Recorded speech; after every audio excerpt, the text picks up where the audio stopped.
ظفروال کے سرحدی گاؤں سکروڑ کے نالا ڈیگ میں بھارت سے سیلابی پانی میں بہہ کر آنے والا اینٹی مائن پھٹ گیا۔ اینٹی مائن پھٹنے سے 4 بچے شہید ہو گئے اور 2 شدید زخمی ہو گئے۔ زخمیوں کو ڈسٹرکٹ ہیڈ کوارٹر ہسپتال ناروال منتقل کر دیا گیا۔ نالا ڈیگ کے سیلابی ریلے میں اینٹی مائنز بلاسٹ ہونے سے 3 بچے موقع پر ہی شہید ہو گئے جبکہ 3 شدید زخمی ہو گئے۔ زخمیوں کو RSC ظفروال میں لایا گیا جہاں زخموں کی تاب نہ لاتے ہوئے چوتھا بچہ بھی جاں بحق ہو گیا۔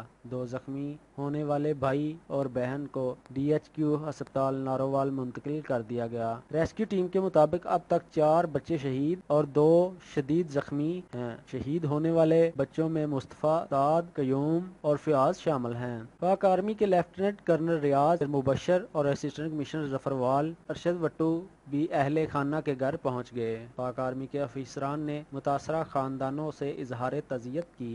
شہید ہونے والے 4 بچوں کی نماز جنازہ کو ہزاروں صوبران کی موجودگی میں سپرد خاک کر دیا گیا۔ علی رضا رانا، نیوز اپ ڈیٹ، ظفروال۔